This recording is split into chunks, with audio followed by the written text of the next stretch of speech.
So this is my first time out with the Frontier. I just bought it yesterday.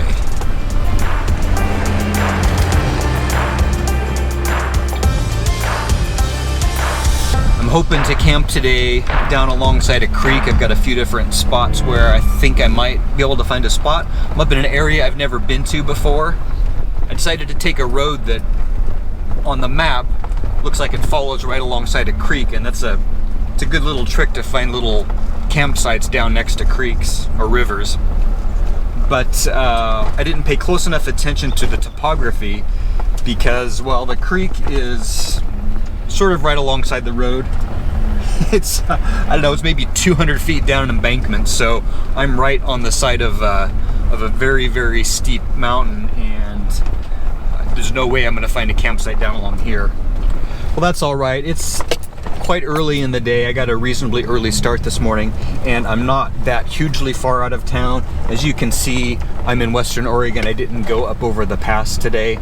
This is an area that I've never explored. I've always just kind of bypassed because if I get this far, I usually just want to go on up over the mountains. I've got some areas that are not very much further up the highway that I really enjoy. But it's a beautiful weekend, and I suspected that some of those areas over there, a little more in Central Oregon, were going to be a little more crowded, so I thought I'd give this area a shot.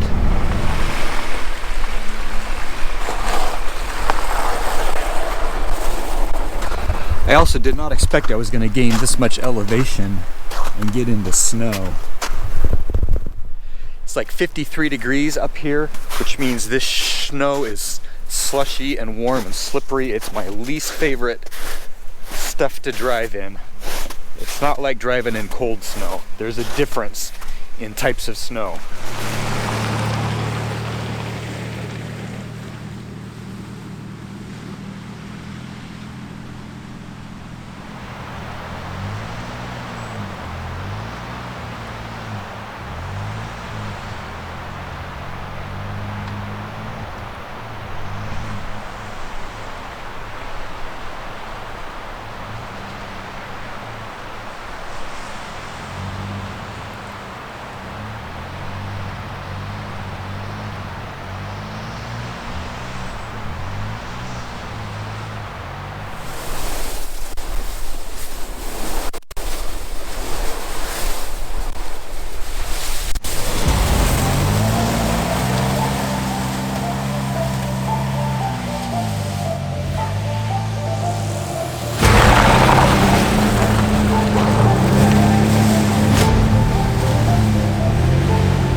All right, you can see that's as far as the last person who drove up here went. They didn't get any further than that either.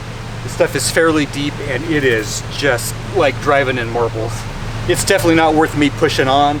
Looks like the road just gonna get higher and higher. What I was gonna do this weekend is sort of a loop, and so I guess I'll go back down to the highway and head up the far end of the loop where I was planning to come out tomorrow, and then see how far up I can get towards where I want it to be. Looks like I'm gonna have to back up for a little while in this snow. Nice and easy. This is definitely a bit longer than the Forester, and the turning radius is not particularly good on these trucks. I knew that going in. So this one's never going to be as easy to turn around on little forest roads as the Forester was.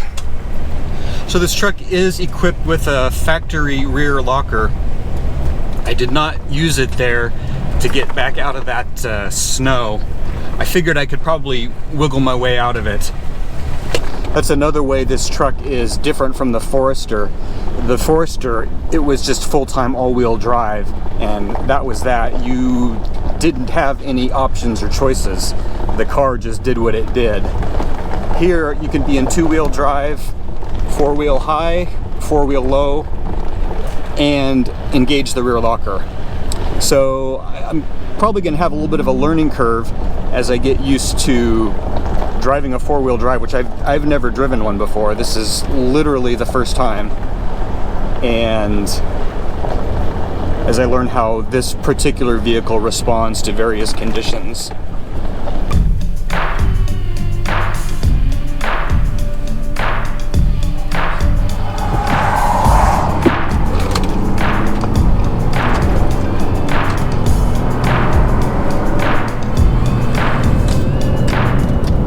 Well, I guess it wouldn't be a Soft-Roading the West trip if everything went perfectly right.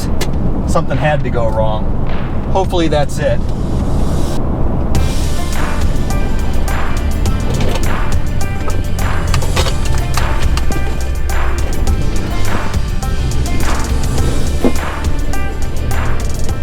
All right, we'll see if Plan B works out.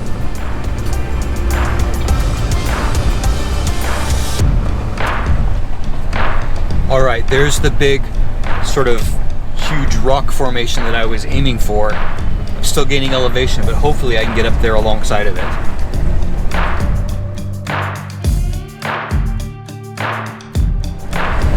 Already starting to run into patches of snow again.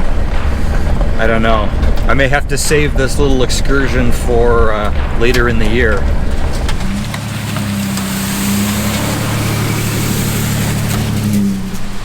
No way, I'm not pushing through that slush. It's deep and it's slick, it's even warmer out. Dang it. All right, I think we're gonna look at Plan C.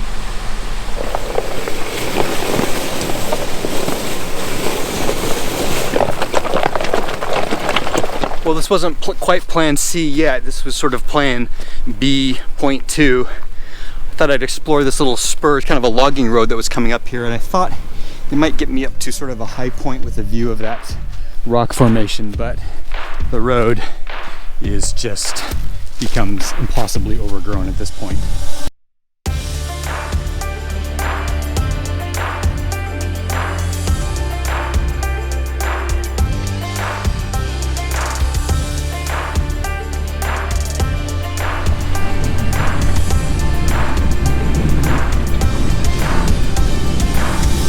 My goal on this trip, in addition to simply trying out the frontier, is to check out some areas I've never explored before.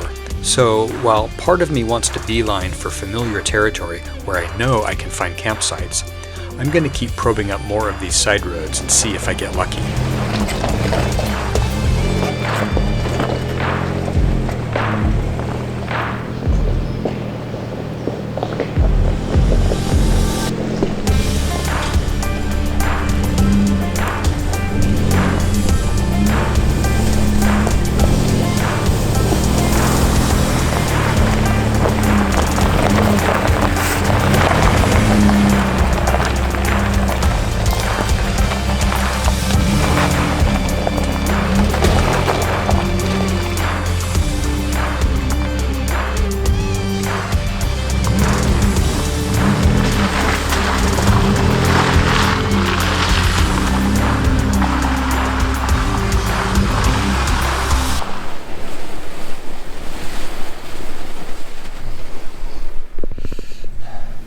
So I put it into first low, and it definitely gets through the snow easier, but this road is off camber, and oh, that's a big drop off.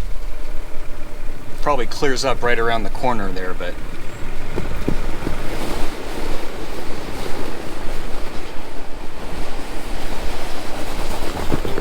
sliding sideways.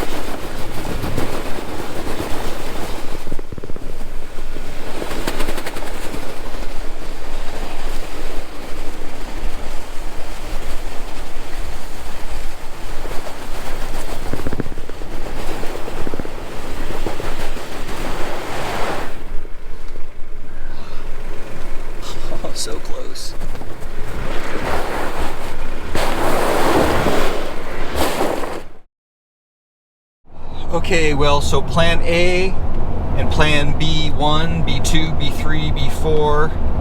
I lost track of how many roads I tried up in that area. I thought I would find something, but everything just went uphill and I just ran into deep, slushy snow every single time. I think I'm just gonna go ahead and go up over the pass, just down off the other side.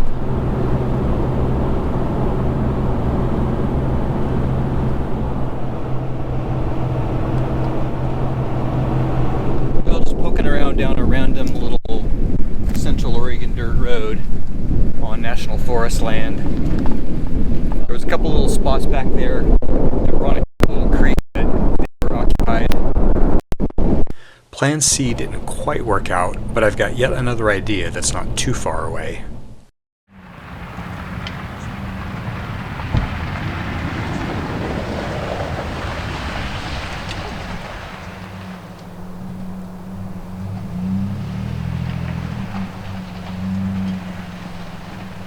Well, it's a super nice day and there are a lot of people out. Every campsite that I thought I might want to come to, including this one, was occupied. But then I thought I recognized the rig.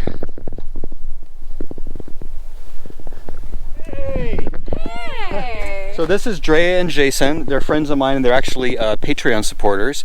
And this is Carly and Eric, who it turns out also watch the channel.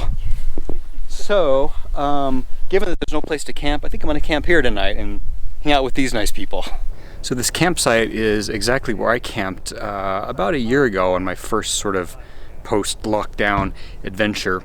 That road down there is the one I drove on to get out to that rock formation where I sort of hiked along and then got worried that there might be a cougar in a cave.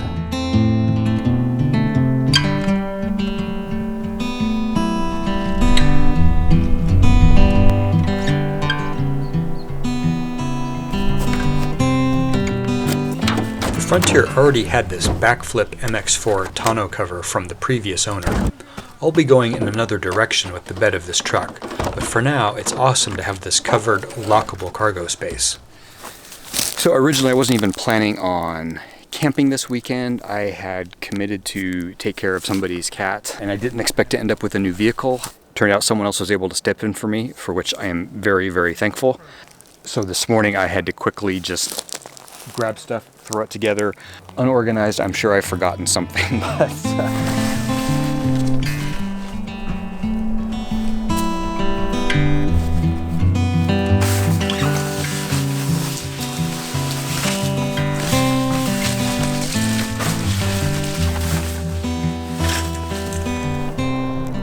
Jason and Drea run a Ford Explorer pulling an adventure trailer with the rooftop tent. Eric and Carly drive a lifted 4Runner and tow this very well thought out Teton trailer. And yes, that is their cat Glacier who comes along on their adventures, along with their dog Roxy.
You have a cat on your lap. it is unusual. Yeah. Yeah. But it's cool. This is the time he loves. He loves Yeah, when it's he dark, just actually stares at loves the it. fire. Yeah, and he'll fall asleep, like just hanging out with us. That's so awesome. I want an adventure cat now. I think Yeah. it would be an interesting twist on the, because everyone has a dog, right? It's like,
I'm intrigued by Jason and Andrea's diesel heater, which is contained in this very tidy package.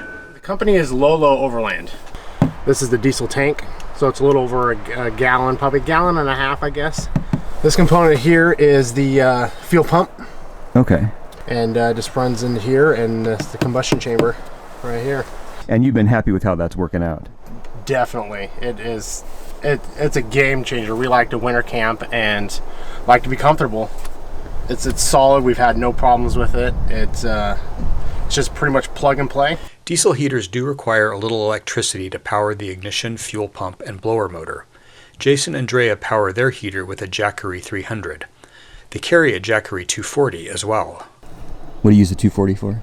Oh, lots of different things. Mostly charge our phones, our watches, our camera battery. I use it in the morning to grind coffee beans. Oh, yeah. Meanwhile, my Jackery 500 is spending the weekend in the back seat of the Frontier, keeping the fridge running and my devices recharged. Eric and Carly's Teton trailer is an interesting design. A pop-top roof allows for standing room inside. It has a large, sturdy pull-out kitchen for food prep and cooking, and an additional pull-out accommodates their fridge and other storage. They're using modular stacking Makita toolboxes which perfectly fit the space. Their partner steel stove is powered by a small propane tank mounted on the rear of the trailer. Yeah, we couldn't go to Australia to do their thing.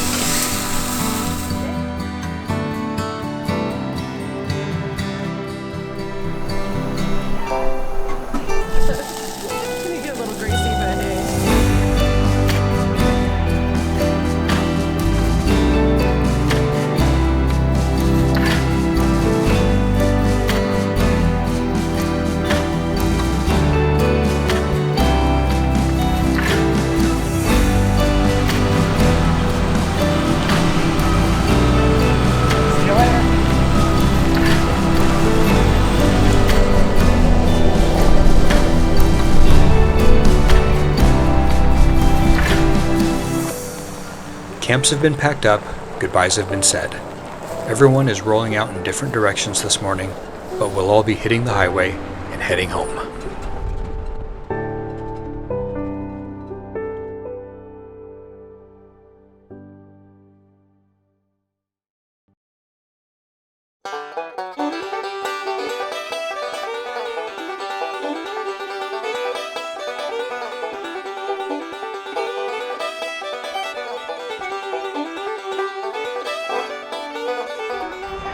That's why I don't have an expensive drone. I crash a little too often. Let's see if I can repair this prop.